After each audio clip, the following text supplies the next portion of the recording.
बोलिए श्री वृंदावन बिहारी लाल की जय हो। की कर्पूर गौरम करुणावतारम संसार सारम भुजगेन्द्रहारम सदा वसंतं हृदयारविंदे भवं भवानी सहितं नमामि। भगवान श्री कृष्ण ने महाभारत में ही कलयुग का विस्तार पूर्वक वर्णन कर दिया था। आइए हम सब लोग कलयुग के बारे में जानें। एक दिन 5 पांडव बैठे थे, उनके मन में कलयुग के बारे में जानने की जिज्ञासा जगी। भगवान के पास गए। भगवान ने से कहा, हे प्रभु, मुझे कलयुग के बारे में बताने का कष्ट करें। ये बात सुनकर भगवान ने 5 पांडवों से कहा कि वन में जाइए आप सभी। जो भी वन में देखना वो मुझे विस्तार पूर्वक से बताना। तो सभी 5 पांडव गए वन में और देखा जाकर के जो भी देखा आकर लौट के आए। भगवान से कहा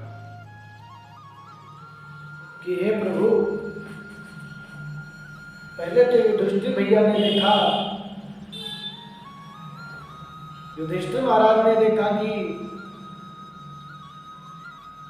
वहां पर 2 सूंड वाले हाथी थे।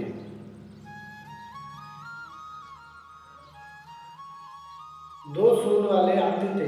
युधिष्ठिर आश्चर्यचकित हो गए। भगवान ने इसका अर्थ बताया। भगवान ने उत्तर दिया, कलयुग में ऐसे लोग होंगे जो राज्य करेंगे, कहेंगे कुछ और, करेंगे कुछ और।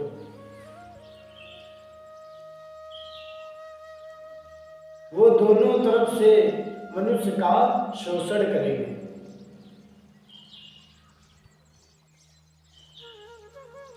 और दूसरा प्रश्न जो है उत्तर है कि भीम ने देखा एक गाय को कि एक बच्चे अपने बच्चे को इतना चाट रही थी, उससे उसके शरीर से रक्त निकल रहा है। ये देखकर भीम भैया भी दंग रह गए। भगवान ने बताया, कलयुग में मनुष्य अपने बच्चों के इतना आसक्त होगा, अपने बच्चों से इतना आसक्त हो जाएगा कि ममता के कारण बच्चों का विकास ही रुक जाएगा। यदि किसी का पुत्र साधु बना तो लोग उसके दर्शन करने जाएंगे। यदि स्वयं का पुत्र साधु बना तो प्यारे कहेंगे, रोएंगे, चिल्लाएंगे, बिलखेंगे कि हे, ये किस राह पर जा रहा मेरा बच्चा। कलयुग में लोग बच्चे को मोह, माया और परिवार में ही बांध कर रखेंगे। उसका जीवन वहीं नष्ट हो जाएगा। भगवान ने कहा कि तुम्हारे पुत्र तुम्हारे नहीं बल्कि उसकी पत्नियां की अमानत है और पुत्री उसके पति की अमानत है। यह शरीर मृत्यु की अमानत है और आत्मा परमात्मा की अमानत है। अर्जुन ने देखा कि एक पक्षी, उस पक्षी के पंखों पर वेद की ऋचाएं लिखी हुई थी, परंतु वो एक मनुष्य का मांस खा रहा था। ये बात 100% सत्य है जो आज ये हो रहा है कि लोग विद्वान तो हैं, लेकिन उनके मन में ये जिज्ञासा होती है कि मुझे मांस भक्षण को मिले। कई लोग हैं जो विद्वान हैं लेकिन मांस भक्षण कर रहे हैं।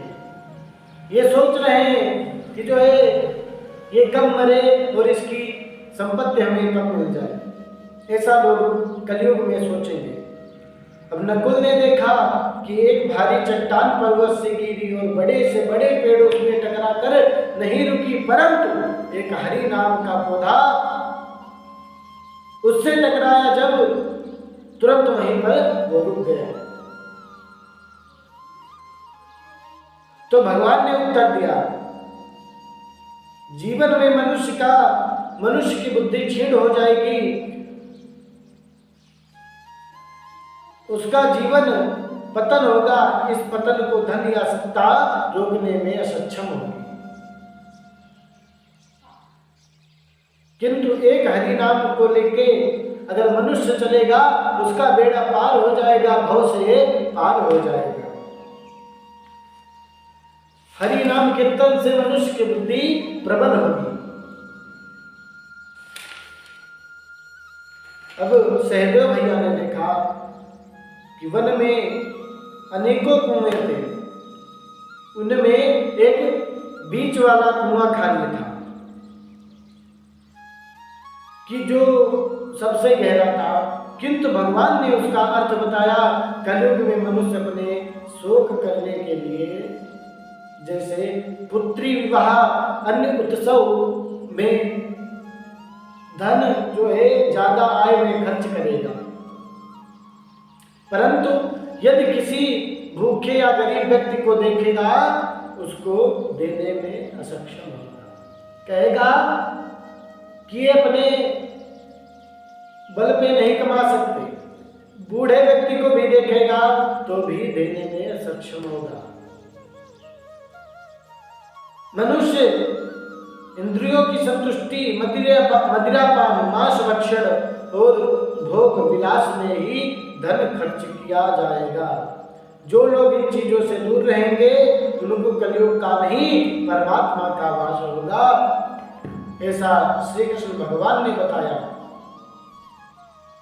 तभी कि सच्चिदानंद रूपाय विश्वोत्पत्त्यादि हेतवे तापत्रे विनाशाय श्री कृष्णाय वयं नमः।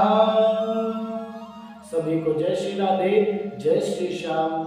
अब अगर आपको ये बात अच्छी लगी हो तो इसे शेयर करें, लाइक करें, सब्सक्राइब करें।